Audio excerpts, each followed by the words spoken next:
Thank you. 1 year ago, America made a momentous decision concerning the best way by which to deal with Iran, a dangerous authoritarian regime with a history of promoting terrorism. We made a choice between war and peace. We learned something from the colossal failure of the Bush-Cheney go-it-alone war of choice in Iraq. We wisely chose the path of diplomacy.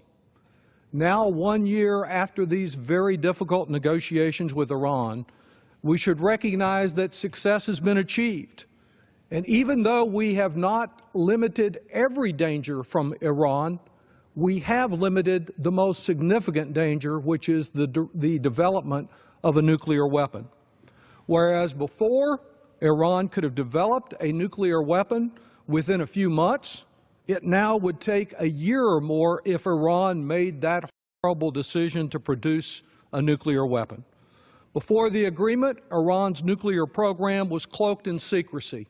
Now we have inspectors and the opportunity for rigorous examination of their sites on a regular basis. Tomorrow, if Iran were to decide to produce a nuclear weapon, not only would it take 4 to 6 times longer than before, but we would quickly be aware of it and able to take appropriate action. Iran has shipped over 8.5 tons of enriched uranium to Russia. It's disabled more than 12,000 centrifuges and poured concrete into the core of a reactor in Iraq designed to produce plutonium. And now it's the United States that is acquiring some of Iran's heavy water that might have gone to nuclear production. Each of these steps carries along an important path toward eliminating Iran's short-term uranium and plutonium pathways to a nuclear weapon. That's progress by every measure. America and our key allies are safer today than we were a year ago and before that. Safer than if we had followed their path of confrontation and war. Continuous intrusive monitoring is the key to keeping our families safe and avoiding war. An impressive bipartisan group of some 75 high-profile signatories, Nobel laureates, generals, diplomats, legislators have approved of this accord, advising the President and Congress yesterday that this agreement is providing greater security to our friends and partners in the region and to the world, and noting that all pathways to an Iranian nuclear weapon have been blocked. After doing everything they possibly could think of to subvert and undermine the negotiations while they were underway with Iran, even an outrageous letter from a Republican group of senators telling the Iranians to believe them and not the President of the United States, the Republicans today continue to interfere with and refuse to accept peace as the better course to safeguard our families. Through today's debate, they launch yet one more partisan attack on this agreement. In all, they've had more than 20 pieces of legislation that they have attempted to author and advance to undermine this agreement. And while the administration properly focuses our energy on enhanced verification, Republicans focus theirs instead on how to destroy the agreement. It's much like the debate we've had over the Affordable Care Act.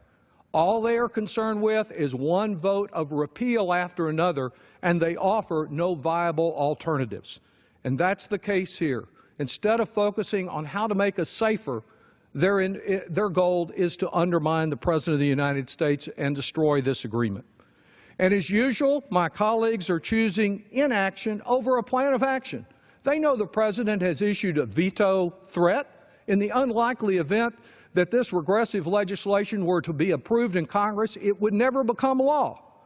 But today, they are adopting a procedural rule so that this House will waste a full day discussing how to destroy the Iran agreement.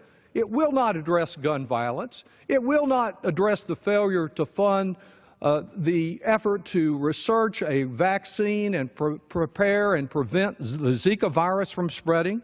It will not do anything about voting rights or a host of other issues this Congress should be considering. Instead, 3 bills going the wrong direction. Some of those that reject diplomacy today are the same people that were backing the go-it-alone invasion of Iraq, a debacle second to none in the history of America. One country, more than any other, may have an additional minute. 30 seconds. One country, more than any other, benefited from their wrong-headed decision and was empowered. That country was Iran. Today, diplomacy, the opposite of war, it's hard to stop, it's hard to start, and it's easy to end. Let us continue on that path. The path ahead remains difficult. Iran will be challenging it. We must watch it like a hawk and monitor it, but we need not yield to the hawks that reject peace. I yield back. Gentleman from Alabama.